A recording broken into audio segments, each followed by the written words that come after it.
Durant l'été 2022, Judith Chemla avait pris tout le monde de court, en partageant sur sa page Instagram des photos de son visage tuméfié.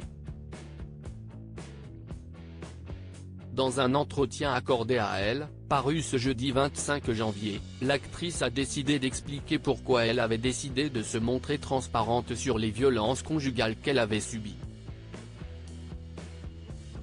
Dans un ouvrage, intitulé « Notre silence nous a laissés seuls », Judith Chemla a transformé sa douleur en mots. En juillet 2022, l'actrice de 38 ans avait accusé son ancien compagnon, le réalisateur Johan Manca, de violences conjugales, en postant plusieurs photos de son visage tuméfié, sur sa page Instagram. Des clichés particulièrement choquants, qu'elle avait accompagnés d'un texte poignant, dans lequel elle affirmait être à bout.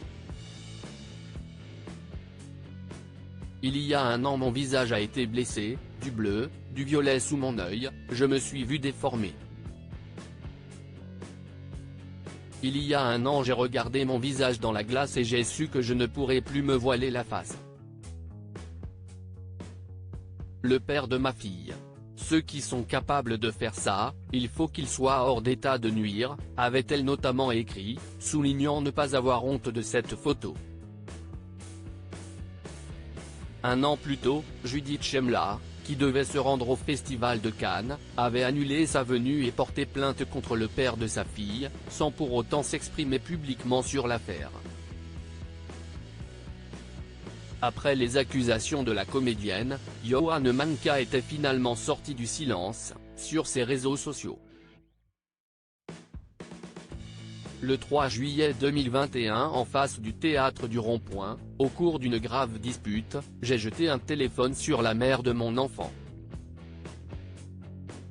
Quand j'ai vu que le téléphone avait blessé son visage, j'ai eu honte instantanément, et j'en ai encore honte aujourd'hui, avait-il déclaré. Mes demandes d'avoir la paix étaient réduites à néant à l'occasion de la sortie de son livre. Judith Chemla est revenue sur cette page douloureuse de sa vie, dans les colonnes de Elle. L'actrice a notamment expliqué la raison pour laquelle elle avait tenu à poster ses photos sur Instagram. J'ai explosé dans la sphère publique parce que j'étais écrasé dans la sphère privée, et que mes demandes d'avoir la paix étaient réduites à néant. Que faire face à un homme dont je comprenais qu'il n'allait jamais me lâcher, a-t-elle confié.